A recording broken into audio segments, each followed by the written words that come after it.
I wanted to introduce Mick Foley. Mick Foley is the engineering manager for VMware Fusion.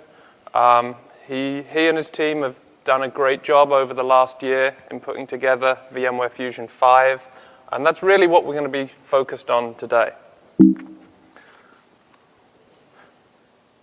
I have to show you this. I hope you've all read it. We're going to be talking about two things, VMware Fusion 5 and VMware Fusion 5 Professional. It's a new product offering we added. We launched last Thursday. We're out. I took a quick walk around the room. I see that a lot of you are already running it, so thank you. We really appreciate it. Just to give you a quick flavor of what we've added in Fusion 5, we were going to run the promo video real quick. So what's new in VMware Fusion 5? Where do I start? First, VMware Fusion 5 is designed for OS X Mountain Lion. From integration with Notification Center to full support for AirPlay, it works flawlessly on the latest Mac OS. Speaking of the latest OS, who said Windows 8 should only run on PCs? VMware Fusion 5 will make running Windows 8 on a Mac amazingly natural, including optimization for the new Metro UI and running in smart full screen. And if you have one of the new Retina Display Macs, you'll be amazed at how great Windows looks with VMware Fusion. With incredibly crisp and detailed images, Windows has never looked so good. You want to hear about performance? VMware Fusion 5 screams on the latest Macs. It's been optimized to take advantage of the latest Intel chipsets, larger memory, and ultra-fast SSDs to give you near-native performance when running Windows. The user interface has been enhanced too. The updated virtual machine library lets you view, organize, and manage your virtual machines all from a single window. We have even enhanced the settings menu to give you more flexibility and control over your virtual machine. And with the all-new one-click snapshots, you can save the entire Windows state in a single click, giving you instant peace of mind. With VMware Fusion 5, you get more than 70 new features, including Mountain Lion integration, Windows 8 optimization, Retina display, even faster performance, USB 3 support, rebooting or resuming Windows 40% faster, and getting up to 40% better battery life. Why wait? Upgrade now and get the best way to run Windows on a Mac.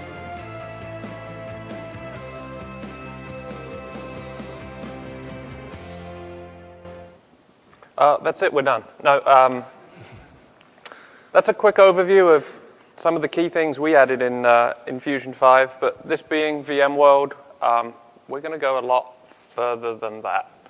We wanted to walk you through some of the key features we added in Hardware version 9. Hardware version 9 is the platform that's shared between Workstation 9. Workstation 9 launched last Thursday along with us, and you probably saw some of the Hardware version 9 features that were mentioned in the ESX announcement earlier in the week. That's a common platform. A lot of the code is shared between the products, and we're very happy to take advantage of some of the advanced features that were developed for ESX that we can deliver in Fusion. We're going to be deep diving into some of the features that were mentioned in the video, and Mick has some really interesting demos that are nowhere near the video, so I think you'll enjoy that. We were going to spend a little bit of time talking about Fusion 5 for Business. There are some new capabilities we baked in this release that make it really useful for delivering Windows applications to Macs in a business environment. And since we have Mick here, he brought some stuff from the labs, which is not yet in VMware Fusion, that I think you guys would like to take a look at. Probably the biggest feature that we get asked about is support for Retina displays. The new Retina displays Macs look great. If you haven't seen one, I highly recommend you come stop by the booth. We have a pedestal at the back of the VMware booth with a Retina display Mac on it. I would love to show you a Retina display. These projectors just don't cut it. So what I wanted to do was dig into a little bit of what you need to do to make Windows 7 or Windows 8 look the best it possibly can. I think it's fair to say that Windows on a Retina display looks amazing. There are a couple of key features that you need to enable once you've got VMware Fusion 5 and Windows running on a Retina display. The first one is the new option we added under display settings. We have this new checkbox, use full resolution for Retina display. By default, we do pixel doubling, so you can switch between single window mode, Unity mode, or full screen mode and get exactly the same experience. If you check that Retina display box, every pixel is addressable by Windows. It looks really crisp. It also looks really, really tiny. So we recommend that you bump the font sizes. 150% works quite well. And also tune up clear type a little bit. Just playing with those settings a little bit, you can actually make Windows 7 look really crisp, really saturated, and a really nice display to work on. I casually mentioned Windows 8. So I'm sure many of the people in the room are already running Windows 8. We'll see a general release shortly. And you'll be pleased to hear that VMware Fusion 5 supports Windows 8 beautifully. Got the demo set up here. We're running Windows 8 in full screen mode, and you can see the new Metro UI. Are we allowed to call it Metro? I don't know. Okay, we just formerly known as Metro. Sorry. I'm just going to say Metro. Works for me. This is the new Metro UI. Obviously, you can switch back into classic desktop. All of your hot corners are available. It's a really nice way to switch between the Mac environment, Windows 8. Actually makes that desktop experience really quite nice. But we've gone further than that. There are a lot of shortcut keys that by default in Windows 8 don't work so well on a Mac. Microsoft, in their infinite wisdom, decided to hijack Command Q, which I think Apple was already using. So if you're looking to run Windows 8 in a VM, we've provided a new Windows 8 specific keyboard profile. Just takes care of remapping some of the most common functions you're going to need in Metro into more sensible keyboard combinations. I'm going to do Command-Shift-F. You can see I can get to my Metro application search pretty easily there. And I think you'll see some more uses of Metro a little bit later on. Do you want to talk a little bit about the library? I kind of skipped straight over that. And can you give people a quick walkthrough of what we've done here? Sure. Well, so here you're seeing the VMs that we've prepared on this machine. Another point here is all of these VMs that we're demoing, they're actually all running right now on one machine. And here they are. These are all live previews. There's also a view in which you can go ahead and look at your VMs more individually. We have a nice, large, once I resize it, live preview. So this is a preview of what's going on in Metro right now in Windows 8. And if I go over there and go back to Metro, we'll see it's there. And if some of those tiles were to animate, you'd see that they would animate there. So you get a really nice high-quality view.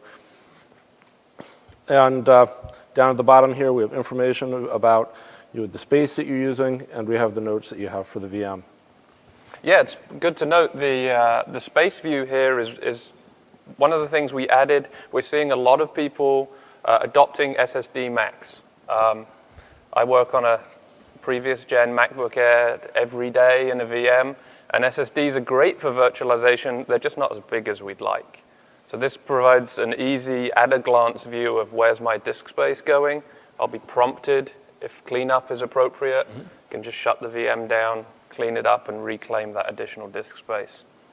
There's a whole host of other great enhancements added to the library, things like the ability to create folders to group common virtual machines together. We're not going to walk through all of those things today. The video mentioned some of them. And there's some more information online in the What's New in VMware Fusion 5 section of the website if you're interested. What else have we done? Nested hypervisor support. So this gets a little more interesting. Why don't you take this one, Mick? One of the things that hardware version 9 adds is better support for nesting hypervisors and running virtualization within virtualization. So we've got a couple of demos to show you here. Let's go to the first one. So this looks like Windows Server 2012. It has the Metro UI. And if we go into the Metro UI, we can see the Hyper-V virtual machine. That's the connection. We want the manager. There we are. You went through that kind of quick, Mick. So we're running Windows Server 2012 in a VM on Fusion 5 on Mountain Lion. On a Mac. That's good. Okay, I'm with you so far. Okay. So let's go over to this virtual machine. It's currently off, but we can change that, bring it up, and we'll go ahead and turn it on. So what we're doing here is we're booting Windows 7 64-bit in Windows Server 2012 using Hyper-V in a virtual machine on Fusion 5, on Mountain Lion, on a Mac.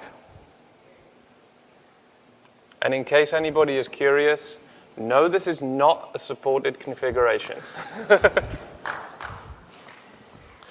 Hold the applause, please. We need to show you it's a real VM, including validating that the password's correct. Okay. So let's do something that people do a lot in not solitaire, but Paint in Windows. And you can see here we are, we're running Paint. The performance is actually quite reasonable, even good, given the state and the height of the stack that we have there. So again, this is Paint running on Windows 7 64-bit in a virtual machine running in Windows Server 2012 using Hyper-V, in a virtual machine running on Fusion 5, on Mountain Lion, on a Mac. Round of applause, please. But you know, there are other hypervisors out there. There are other virtualization tools out there. Let's leave Hyper-V behind. So this is Lion. It is, in fact, a virtual machine running at full screen. So we'll go ahead and, as you can see, if you go look at the serial number, the VMW at the front goes ahead and says this is a VMware virtual machine. In here, we should probably mention that previous versions of VMware Fusion supported running Snow Leopard server, Lion client and server inside a virtual machine. And with VMware Fusion 5, we also support running Mountain Lion inside a virtual machine, which we'll see a little bit later. There's a reason we picked Lion, though, and I think Mick will get to that in a couple of minutes. And in here, so this is a virtual machine, but that's not exactly the Fusion 5 interface. It is, in fact, what I would call a classic version of VMware Fusion. It's Fusion 3.1.4, which does not, in fact, run on Mountain Lion. But it can run for you inside Lion in a virtual machine. And running inside Fusion 3, we have a classic Linux distro. This is Fedora 7. And we'll go ahead and run the calculator. It really is a virtual machine. It really does work. And so in here we have Fedora 7 running in a virtual machine on Fusion 3.1.4, running on Lion in a virtual machine in Fusion 5, running on Mountain Lion on a Mac. And it performs great. Yes. For all those things you want to do in Fedora. This is a great demo. It's also a great way to run older versions of Fusion that don't necessarily work on Mountain Lion. So if you find yourself wanting to run older versions of Fusion that maybe don't work with Mountain Lion particularly well, we chose a particular demo here just to show that it's possible. That's an interesting new capability with Fusion 5. So this is a pretty old distro of Linux. Should we move ahead to a newer one? It's pretty extremely old. All right. Let's see if we can upgrade that. How about we go to Ubuntu? And one of the things that we added in Fusion 5 is hardware support for 3D all the way into the Linux dist. And I'll show that. I'll go ahead and bring up a Blender file. Now, I'm not a real expert in Blender. So I will admit, no, I didn't create this model. And I don't know how to manipulate too much. But what we can see by taking a look at it is that it is Hardware accelerated 3D all the way into the application. So the desktop is using hardware accelerated 3D, but then the applications are as well. Great. So this is not just limited to 3D applications like Blender. The Unity desktop that shipped with Ubuntu is now 3D enabled by default. The really interesting thing to note here is a lot of the drivers for Mesa have been upstreamed into the Linux kernel. So it's a real out-of-the-box experience. Do an easy install of Ubuntu 12.04, and you get the full 3D desktop by default. It's really impressive work by the graphics team. We get asked about this a lot, and we're very happy to deliver it with Fusion 5. So what are we going to talk about next? Well, we covered that. That was a lot of VMs. It is, all on one machine, all at the same time. What else do we need to cover in Fusion 5? Let's talk about overall performance, and we'll dig into a couple of aspects of this. We've done a lot of tuning within Fusion 5 to make it feel a lot snappier. Transitions, suspend, resume, have seen a lot of tuning under the covers, a lot of UI changes, and the reason we've done this is to make it the most powerful version of VMware Fusion 5. Other little enhancements, things like the ability to cancel a suspend in progress, just make it so much easier. Somebody's hit Command Q by accident before down here. One of the gentlemen who works on the Fusion team, Nicholas, walked into my office one day and said, "We can't ship 5 without implementing that feature." So that one's for him and for you. The latest generation of Macs shipped with USB 3.0 capable hardware.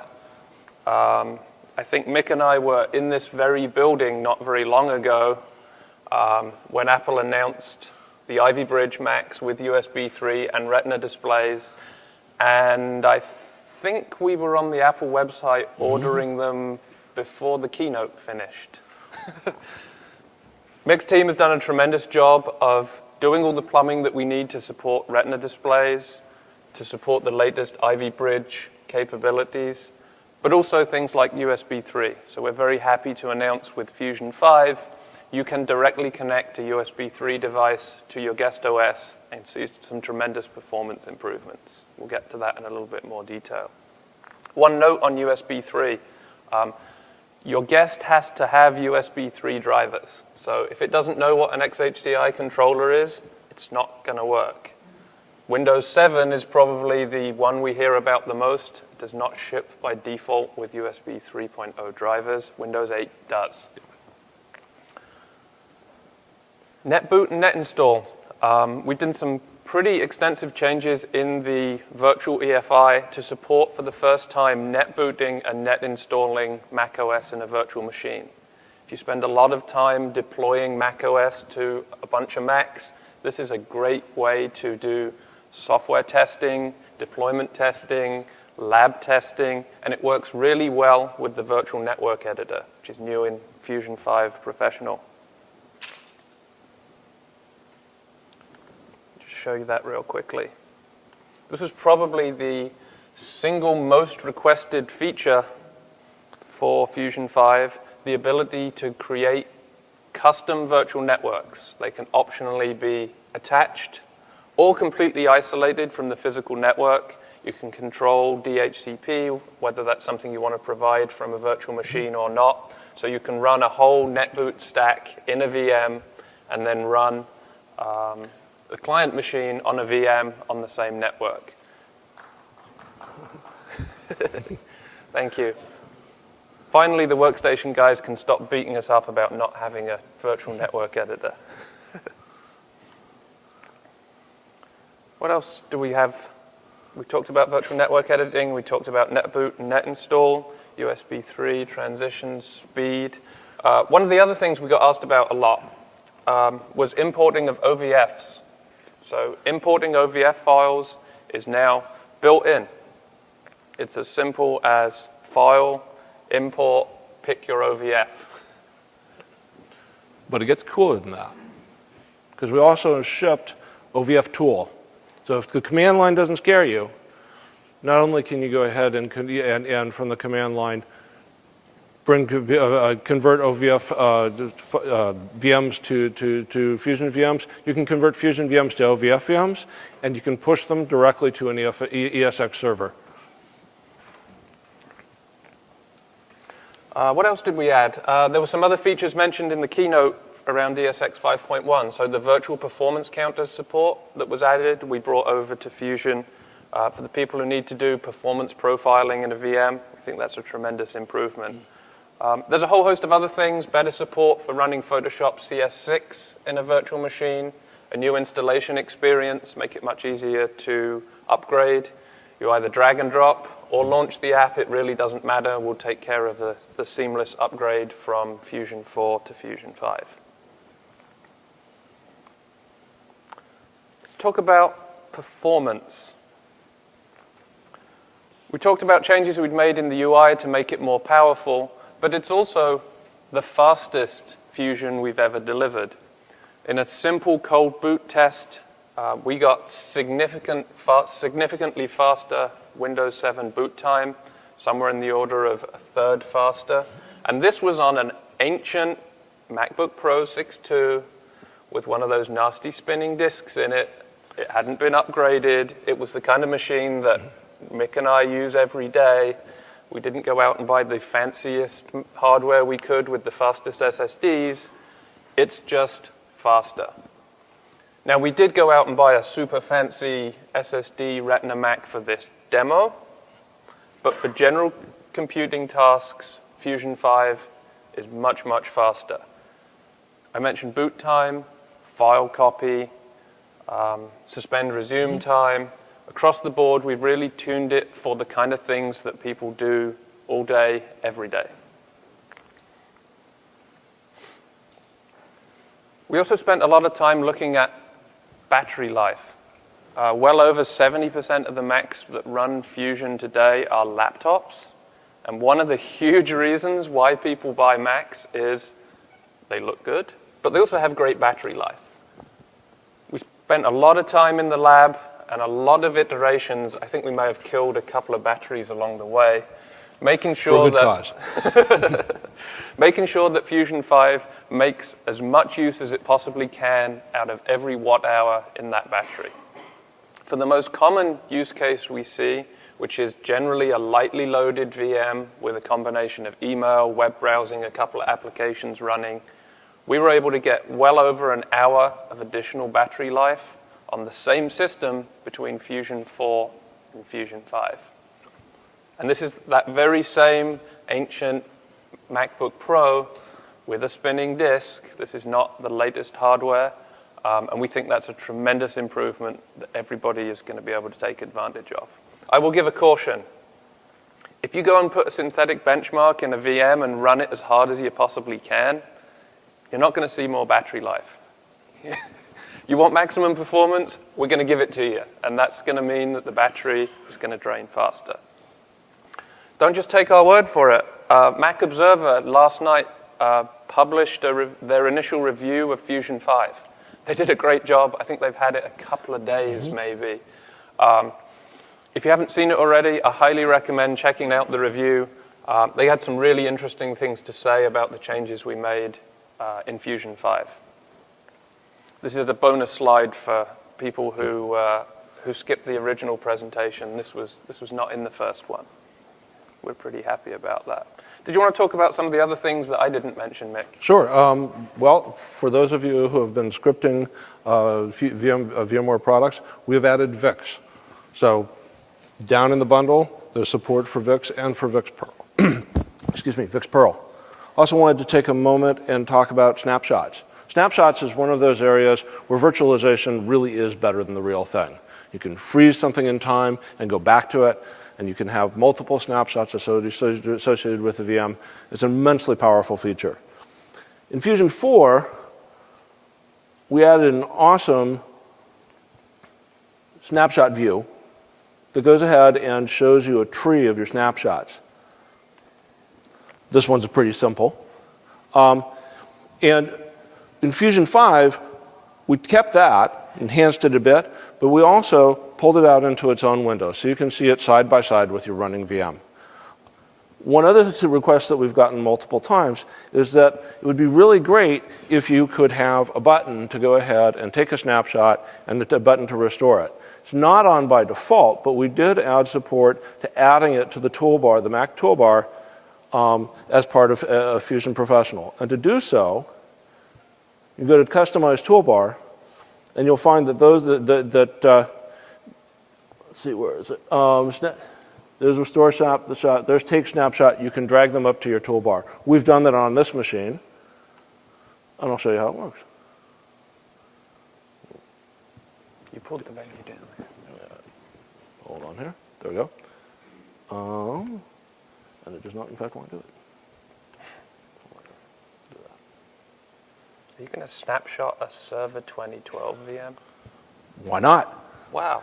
And look how fast it is. So now, one click snapshot directly from the VM window. We got a lot of feedback that snapshots are great, but having to go pull up that snapshot window, hit take, put in a name, was just it's a hassle. Too painful. So not only are they faster, they're faster to get to, and with one click, the current state of your VM, even if it includes another hypervisor, gets saved to disk. And if we want to go back, it's 2 clicks, but we can go right back.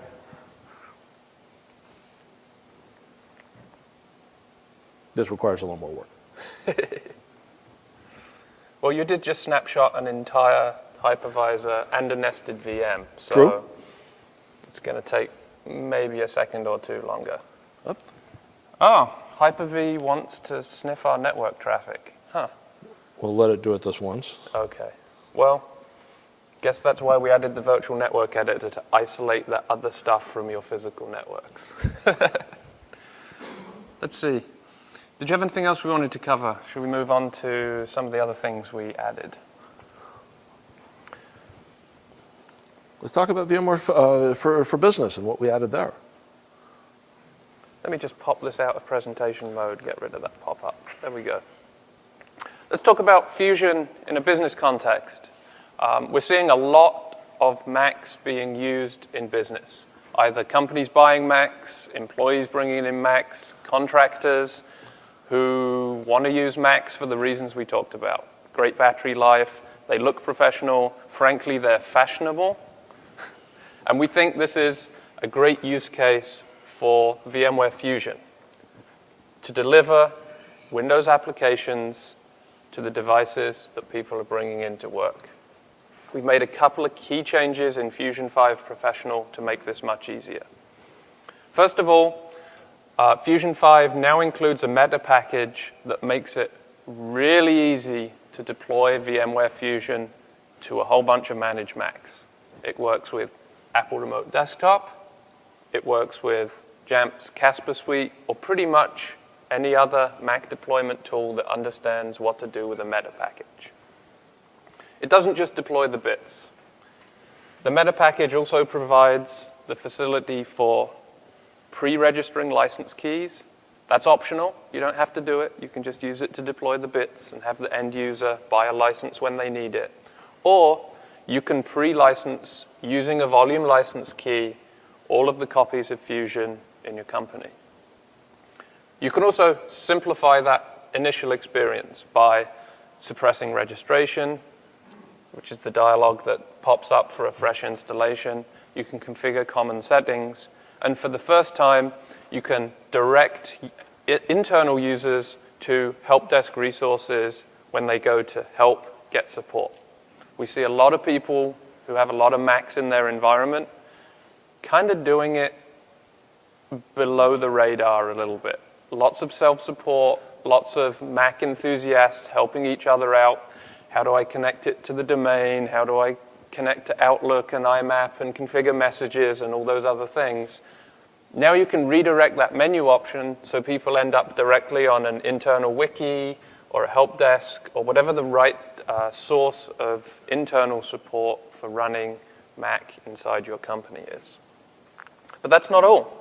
There's another key feature that we're very excited to announce in Fusion 5. We're introducing the concept of restricted virtual machines. Restricted virtual machines build on a concept we introduced in Fusion 4, which was an encrypted virtual machine. An encrypted virtual machine uses AES 128 to encrypt the whole of the virtual machine state and its settings when it's at rest. Restricted VMs go a step further. When you create a restricted VM, which is a new feature in VMware Fusion 5 Professional, you set the VM up with a particular set of settings. You might disable shared folders, you might disable drag and drop, copy and paste, and you're going to configure it with an appropriate amount of memory based on the applications that are installed in that VM. Once that VM has been created and restricted, you can provide end users with a password that allows them to run that VM, but not to change settings. This makes it a great secure container for delivering common applications, things like Outlook, Excel, Access, VPN software, collaboration software, which works well in a Windows environment, but doesn't necessarily work so well in a Mac environment. It also allows you to restrict the documents that are created in that VM to the VM. Probably the best way to see that is if, Mick, you could show us a restricted VM in action. Absolutely. Find our restricted VM here. That looks like it. So you now need a password, just like you did for an encrypted VM, to power it on. No password, you cannot even power the machine on. The password that Mick entered is the user password. While Windows is booting here, do you want to show the settings available to the end user? Certainly. And that's a good number fewer than what your full user would get. That's right. So the settings that the end user can access are restricted to the bare minimum. You've got view modes, the ability to set a keyboard profile, the ability to decide whether you want to connect the VM to a wired network or a wireless network. That's pretty much it. Mm-hmm. Now, the VM we created here has some common applications in it that might be handy. Do you want to demonstrate trying to move data outside of that VM? Sure. So all the data within the VM is nicely encrypted, but what if we're going to go ahead and take it out of the VM, which is something that's probably not a great idea? Well, you know, that's not working for me. Not going to get it out this way. And the other possibilities have been closed down as well. So that means that the data that is being deployed, the data that's within the VM stays in the VM and stays encrypted. The other avenue that we were asked to take a look at, and we're happy to deliver in Fusion 5, is the lockdown of USB devices. A lot of little thumb drives knocking around in the world, and we were asked, is it possible to lock down a VM so that I can't use a thumb drive to copy documents out of that VM onto a different machine or somewhere where they shouldn't be, or onto that key where it's going to get lost? So one of the restrictions you can set is not connect USB devices to this VM. Before you will ask, it's a big red switch. All USB devices, no USB devices. Some of you may have been familiar with a previous VMware product that did something a little different. That's not what we've delivered in Fusion 5. It's big on or off. The reason we did it that way is there are some virtual devices inside the VM that you always want connected. Keyboard, mouse, trackpad. It didn't make sense to slice that too finely right now. We think this is a good compromise and meets the immediate need, which is keeping mass storage devices from being connected to places that they would not, that we don't want them to be. But it's something we're looking at for future releases, and we would really love feedback from you guys on other policies you'd like to see, other restrictions that would be useful in your use case. I wanted to mention a couple of other quick things. Restricted VMs work independently of the guest OS inside the VM. We think Windows 7 and Windows XP are going to be pretty popular for the obvious reasons, but there's no OS-specific magic in here. So if you want to deploy a Linux desktop, we've had some interesting discussions with some academic institutions who want to deploy a restricted VM to their students for labs. That's an interesting use case we didn't exactly have top of mind. So we're quite excited to see where you guys go with restricted VMs and how we can make it more useful in the future. As it says on the slide here, one of the key benefits of a restricted VM is it won't just work on Fusion.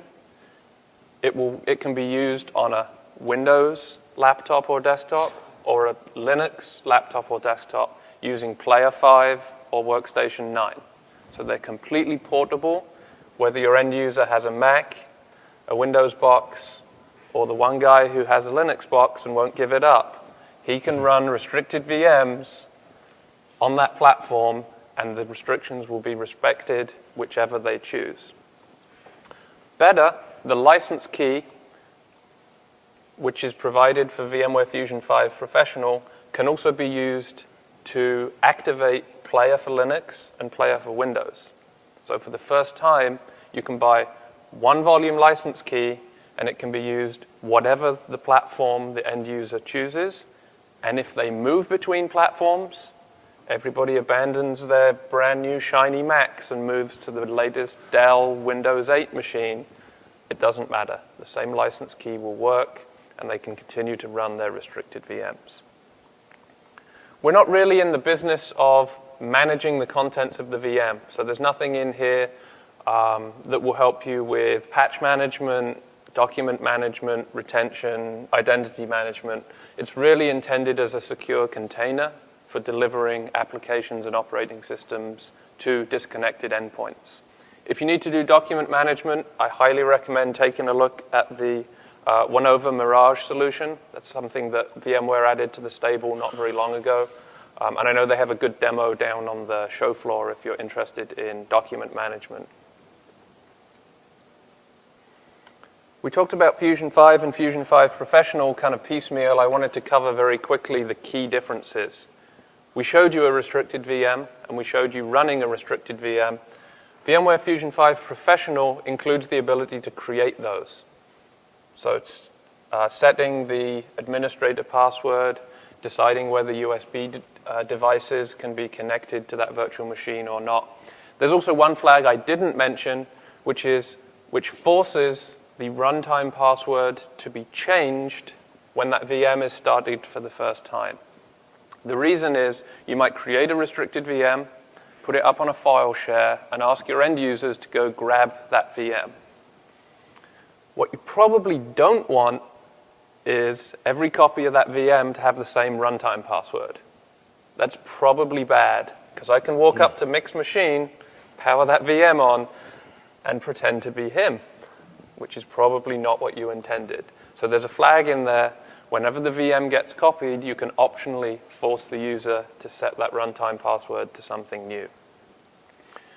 We briefly talked about custom virtual networks and some of the ways that they can be used. We see a lot of people demoing and developing software who needed that virtual network capability. There were a whole bunch of interesting third-party tools that popped up to scratch that itch, so we're very happy to bake that in. We also talked a little bit about using the same license key for VMware Fusion 5 Professional with Player for Windows and Player for Linux.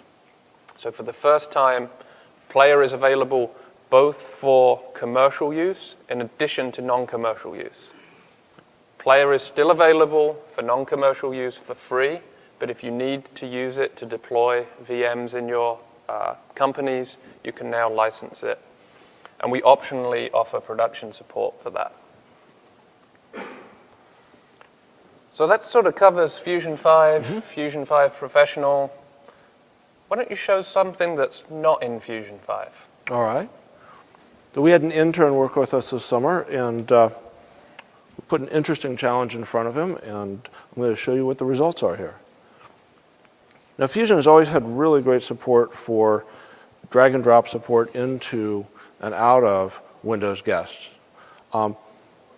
We have not historically had the same level of support for macOS guests, but now we do. So here's a macOS guest. This is Mountain Lion running within Fusion, running on Mountain Lion. And if I go ahead and, why is that not happy with me? There we go. This is why it's still in the labs. I can drag stuff out.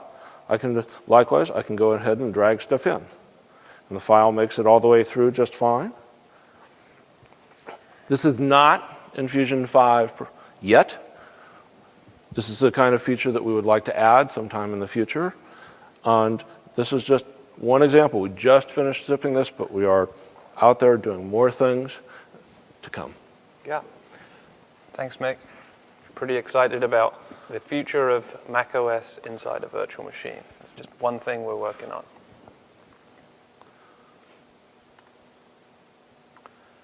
I think we covered a lot of the key points here. I just wanted to summarize real quickly. VMware Fusion 5, support for Mountain Lion, Windows 8, the latest Macs, Retina Display, USB 3, Ivy Bridge, some new capabilities for business and professional use, the virtual network editor, restricted virtual machines, and as you've seen from this demo, it's blazing fast. All of those VMs we run were live on this machine, no smoke and mirrors. And you're welcome to come check out this machine afterwards with the Retina display. We love coming to VMworld every year. The reason we love to come is we get feedback directly from you guys. What are you using it for? What works? What could we do better on? Other interesting things that you have in mind for Fusion that we probably haven't thought of. We really want your feedback. We ran the technology previews for the first time this year. Just a quick straw poll. Who participated in the technology preview this year? Okay, decent number. That was an experiment for us. We wanted to develop in the open a little bit more. Let you guys have a preview of the hardware version that we were working on. And it was really interesting. We got a lot of great feedback, some of which we got to bake into Fusion 5 and some more stuff for the future. The other important area of feedback for us is these sessions. And that's two things. We're going to hang out at the end. We love to chat to you guys, answer your questions, get a different perspective. The other really important mechanism for feedback, there's two. One is the community forums. A lot of the developers, QA folks, a lot of the team hang out in there a lot. We don't always get to respond to everything, but we read almost every post that goes in there, and that's really valuable, so thank you for participating there. The other thing that really helps us is the session feedback form. So all of you guys are going to get a little questionnaire to fill out about this session. The reason we're here today was we did quite well earlier in the week, so thank you. Please thank your colleagues who attended and sent you guys along. The only way we get to present and show you this cool stuff is if you give us the feedback. We get good feedback, good scores. We get invited back to give you some free software, show you our latest release. Did I mention that we gave you free software? So thank you for that. We're going to stick around for a few minutes at the end. As I said, we would love to chat. And thank you for your time this morning.